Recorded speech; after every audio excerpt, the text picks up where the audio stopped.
All right, everybody. Round two recap. I don't have much to say. What I got nothing to say. Why don't I just shoot it right over to you, Mr. Oh, Graphic? what a Friday it was. We got everything that we were looking for Yeah, in carnage. So what we just to recap, we had 3 rounds under par. The one of the three was a lefty, Mr. Bubba which is Watson. nice. A little bit of Bubba. not a little bit of surprise, a big surprise on this track. Bubba goes out and shoots 69. We had the big golfer Bryson DeChambeau shoot Ugh, 68, and Hideki Matsuyama shoot a 69. But more importantly, we had more players shoot 85 and over than shot under par today. it's And what we were looking for. and it's exactly what we were looking for. And it leaves us with the $1 million question, and I will pose this to you. The Yes. USGA is sitting most likely in a room right now and has one of two can go one of two ways. And the first way they can go is they can be extremely soft like they were Thursday, and they can make these pins very accessible, and they can essentially take this field right now that is cut in half and kind of bulk it up and allow guys to get back into the game. Or they can put the pins in ridiculous places, let this place is already drying out. Fairways were running like crazy today. Obviously, Yeah. greens got super quick. Or they can just step on the throats, which is what every, I think, fan wants and what all the members at Wingfoot want. How do you think they take it? I don't know if they're exactly going to step on their throats. I think if they kept the golf course exactly where it was today, I feel like it was a good test for the good golfers shooting decent scores and the people that weren't so good not. You know what I'm saying? Like, I Yeah. don't think they need to make it harder. I don't know if that's what we want to see necessarily. I mean, it was cool to see a lot of guys struggle, and like I understand that, but it also is a golf tournament, and I feel like they should keep it right where it is. You know, Yeah. I think the pin placements that they're going to have tomorrow are going to be equally hard as today. I don't think that they should make them impossible.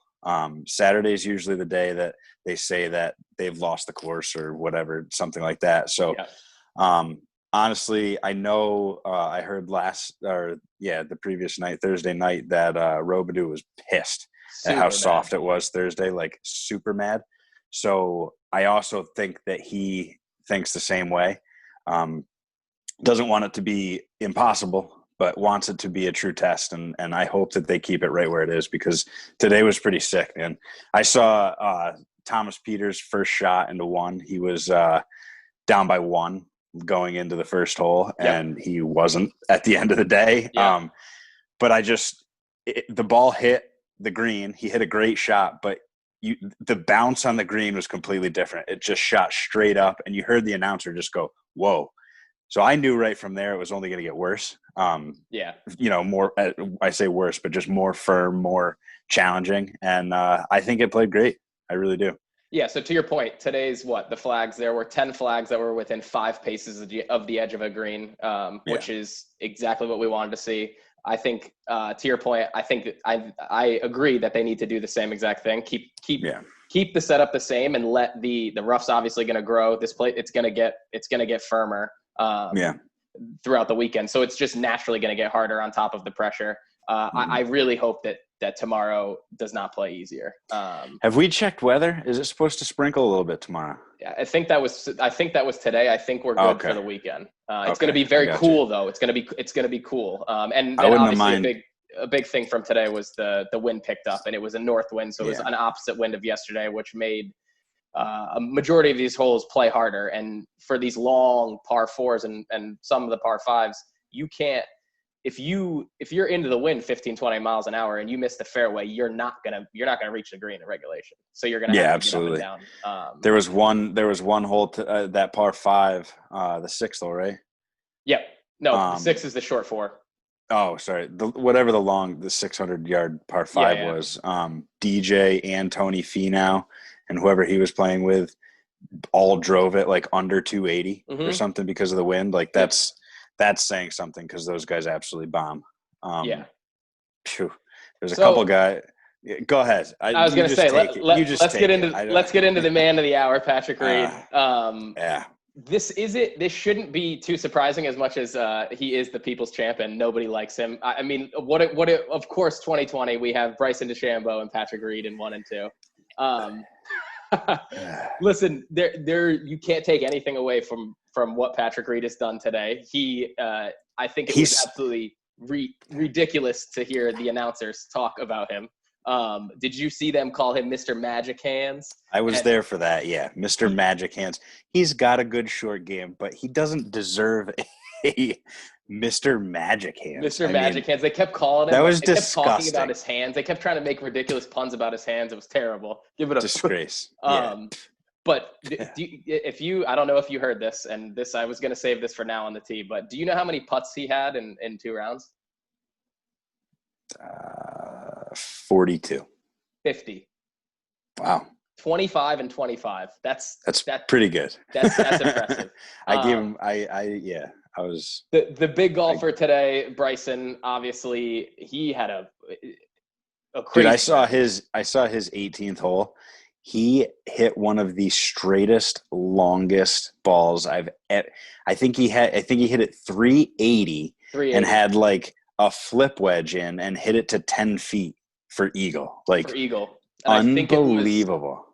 It was one of 2 eagles, and I think the other eagle was a chip in or something. So he sounded so cocky in his interview. He's just like, my irons were impeccable. I did this. Like, dude. I'm not gonna lie. Listening to him, man. Watching him all day, and listening to him, he was a little too comfortable. I don't like the vibe from either him or Patrick Reed, with them both being now the odds favorite to win this tournament, which is a little scary. Are they Reed, the odds-on favorite though? They both are. Yeah. Right now, they're the 2 leaders. I think Bryson's not 425. Not here, man. Not in your heart. No. Listen, but the Patrick Reed thing horrible people. It shouldn't. What?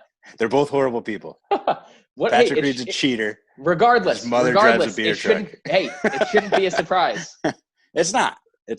I'm not surprised by his play. I'm disappointed. Reed, I know. Patrick Reed's success at the Masters, obviously, almost won 2018 in Shinnecock. These setups just fit his game.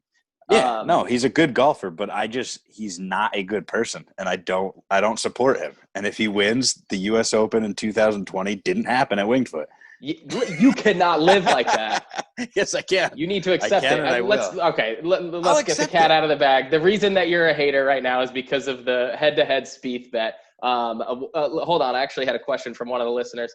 Todd Benzing, TB37. He wanted to know how Jordan Spieth putted today. Not as good as yesterday, Todd. I'll be removing your name from the giveaway. Thanks for your call and thanks for your question, but yeah, you're out. All right, who else do we want to talk about? Let's talk about Jon Rahm real quick. Did you see Jon Rahm? I saw a picture of him and Tony Finau, like with smiles, and they were just like, "We're done with Winged Foot for the day. Glad, like it's a good day." Like, yes. I think the morning crew was glad that they were out in the morning for sure. Yeah. That's the thing is, I think it actually did work out with the Thursday Friday, where the Thursday morning guys had a way easier course than they did Friday afternoon, and the Thursday afternoon guys obviously got a better course this morning. Played fair. He was. He was hilarious today. He was fired up. He had 2 almost clubs over the knee. Boy! I think he was faking. I think he knew what he was doing, but he was all talking to himself. It was classic Jon Rahm. It was electric. Yeah. I was loving it.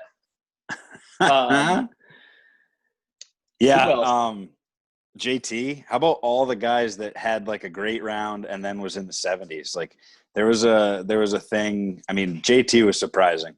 I didn't think that he was going to play the way he did. He battled back hard to save it at the end. He did, but he also, I mean, it was a struggle, dude. It was a struggle. For what, the first 15 holes, you'd say? Yeah. He couldn't find his driver. No, not at all. Trying to find that post. Yeah, so what a difference a day makes. It says Rory, 67, then 76. Yep. That was horrible to see. Justin Thomas, 65, then a 73. Ricky, 69, 77. I didn't put this on there. Matt Wolf, 66, 74. 8. He's Yeah. still right there. No, all majority of those guys are. Yeah, Louis Oosthuizen 67, 74. And that's the last one. Yeah. Well, and to that point, so it was let's see. Winged Foot today played 2.62 strokes tougher in the second round. It was the largest jump in stroke average from round 1 to round 2 in U.S. Open history. Damn. Which is what a lot of people were mad about the course and how it played Thursday. And Patrick Reed, I know as much as we hate him, I got to bring it up again. He did say it after. He was like, it was almost like they were teasing us. They were like letting us kind of just ease into this tournament, and now they're going to smack us 3 days in a row. Yeah, and I think if the course was set up like Robidoux wanted on Thursday, it wouldn't have been this hard. They might have gone 6 or 7 paces in, or something like that. Like I just think because it was such a soft, and I say it was a soft course. There was only freaking 20 guys under par. But yeah, they needed to change something, and he did it hard. But I hope, like I said, I hope to keep it nice where it is. I don't want it to get out of control. Yeah. But and then I think lastly, we got to touch on, obviously, there's a bunch of big names that didn't make the cut. Majority of them not too surprising. I think the Tiger, Phil. I think when I watched Tiger tee off today, he looked so stiff. He just looked like he was just. I was like, oh. Yeah, not good. He got smacked around. A lot of guys got smacked around today. DJ make the cut? No, DJ did. DJ's. Oh, he did. He's hanging around. Good. I don't Max expect Homa, him. our DK guys didn't do very well. Yeah. Do you want to touch on that? As my farewell week in DK picks, I'd like to say that we got 3 out of the possible 6 that made the cut, and Max Homa. Oosthuizen? Who else? No, Oosthuizen made the cut. Oh, sorry. Who didn't make it? Yeah. Yeah, who didn't? Homa. What the hell's his name? Why can't I think of it? Finau make it? Finau made it. Okay, so I know. Yeah, and God, why can't I gotta get it up? Hold on. I don't know why I can't think of. It's just been bad. It's a hard day for me. Check it all day. It's been a very hard day for me with Spieth and just everything. It's a really hard day.